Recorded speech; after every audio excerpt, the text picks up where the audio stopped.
Hey everybody out there on YouTube, this is Dude RC. I'm going to be doing a little bit different video today. It's actually probably my 8th or ninth time trying to shoot this video. It's been hard for me to maintain my composure. Uh, this is about a tribute truck. Well, it's not really even about the truck. It's about Ethan Fonville, my friend, my coworker, a man I looked up to, a man I learned a lot from despite the fact that he was 20 years younger than me. That man was wise beyond his years and just an amazing, amazing person. Unfortunately, he was taken from us back in May of last year due to an unfortunate motorcycle accident on a very bad road. He wasn't doing anything wrong. The road was messed up pretty bad, and they even had construction equipment out there getting ready to fix the road. And unfortunately, he was on a very rigid motorcycle, and when he hit that imperfection in the road, well, let's just say he's no longer with us, and it breaks my heart because the world needs more Ethans. Ethan Fonville. This man was a genius. He was a musician. He was an artist. He was a friend.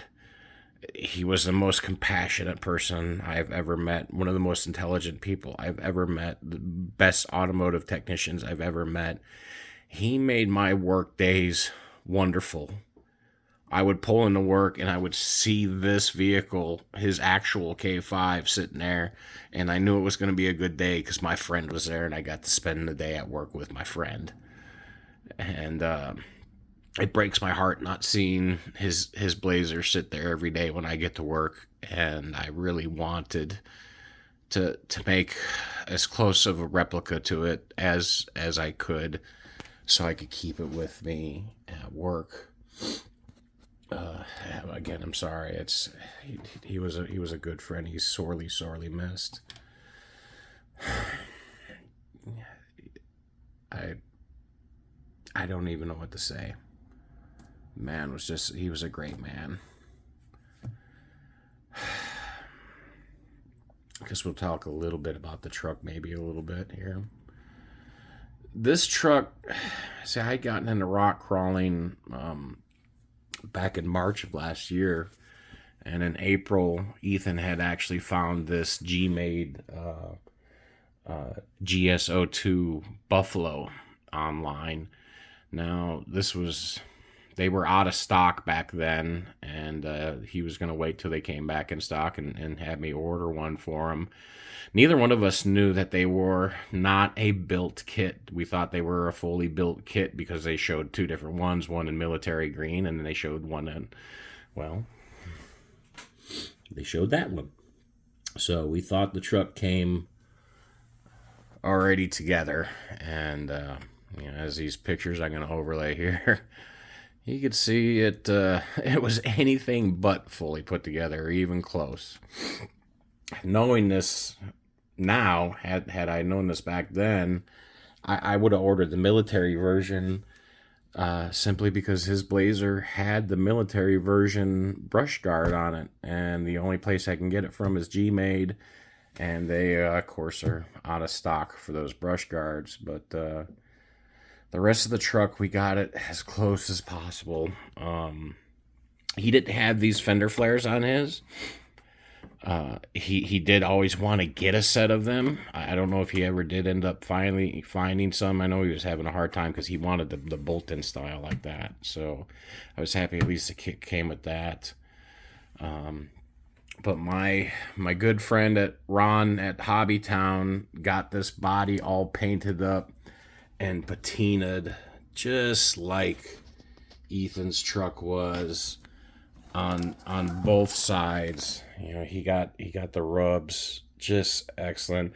And like, I didn't even know Ethan's truck had a pinstripe on it until this came rolling out, and then I had to take another look at the pictures, and oh wow, he actually did have an orange pinstripe. And And I broke down crying when I saw that.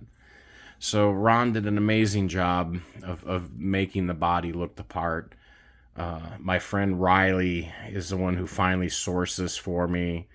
Late summer of last year, we were finally able to get one, and it took a long time to build it because I've never fully built a rig from the ground up. Like I said, I thought it came like that, and then it came in a million parts, so it had to be fully assembled. And then when it was done, it wasn't quite done in my eyes. I wanted it to be as much like his as possible. So we did the Texas and Falls County registration, like where he is from. I had the license plates custom made and a little bit patinaed to match the ones he had on his. And then it was a lot of fun trying to find these deep dish black GM alloy wheels, just like he had on his truck. His truck was the only one I've seen with those black deep dishes on it. And then get the right caps for the front and for the back, just to look the part. And try to find some tires that had the same kind of sidewall tread his had. You do kind of want to shave these down and make them look even more the part. I miss that guy. And then my good friend Greg did an amazing job of getting the Don't Tread on Me and the Cobra sticker done, and the Follow Me, I Do Stupid Stuff sticker. We are still working on the Hang Loose sticker. That's the Hang Loose one that he had here, but the first few didn't turn out right. The white didn't transfer, so we got to work on that. And of course, got the patinaed license plate in the back. But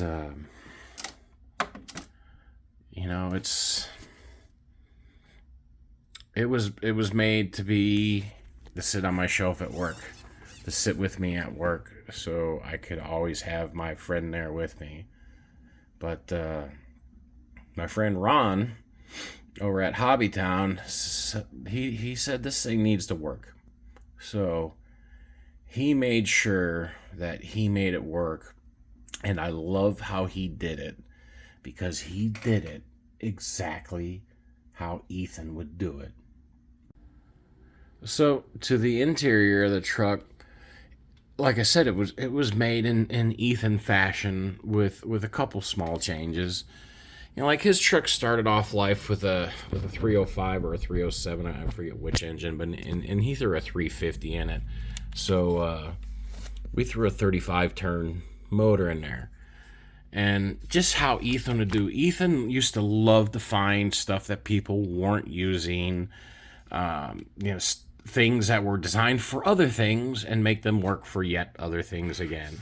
So like this has got a Traxxas servo for the steering, because that's what was just kind of laying around.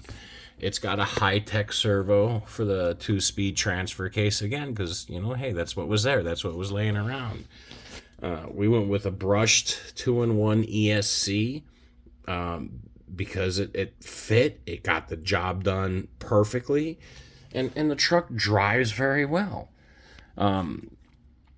The thing I really, really love about it, and I don't know how Ron managed this, but Ethan's truck always had a thing with cracking the flex plate, which for those of you who don't know much about cars, the flex plate is what bolts to the back of the engine's crankshaft, and then the transmission's torque converter bolts to that, and that's how you get the power to the wheels. Well, Ethan's used to crack a lot, and then it would make a chirping sound every time he would start to slowly accelerate away. And somehow this truck makes the exact same noise. That flex plate noise. So hearing it drive away, it puts a tear in my eye every time, because it sounds just like his. But that's the truck. It's a G-made Buffalo. The main thing was that it looked the part.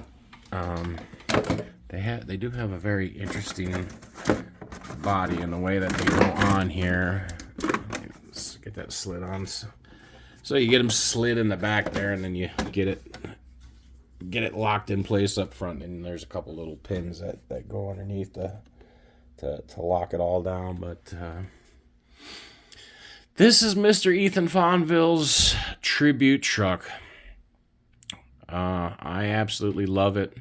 Thank you, Greg, Ron, Riley, for all helping make this happen. Thank you, Fonville family, for such a wonderful person that you all put out into this world. He is going to be missed forever. And this is just my little bit of an homage to one of the greatest people I've ever known, and so that I will have something to just every day to remind me, put a little smile on my face when I see it go by.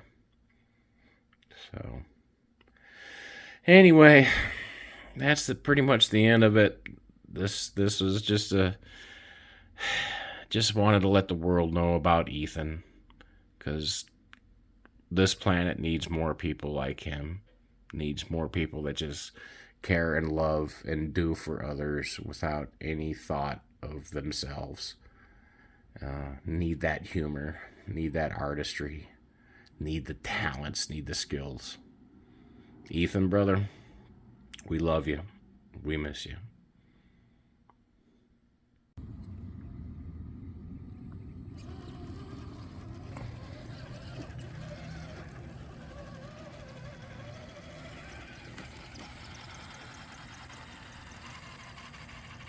Bye, Ethan.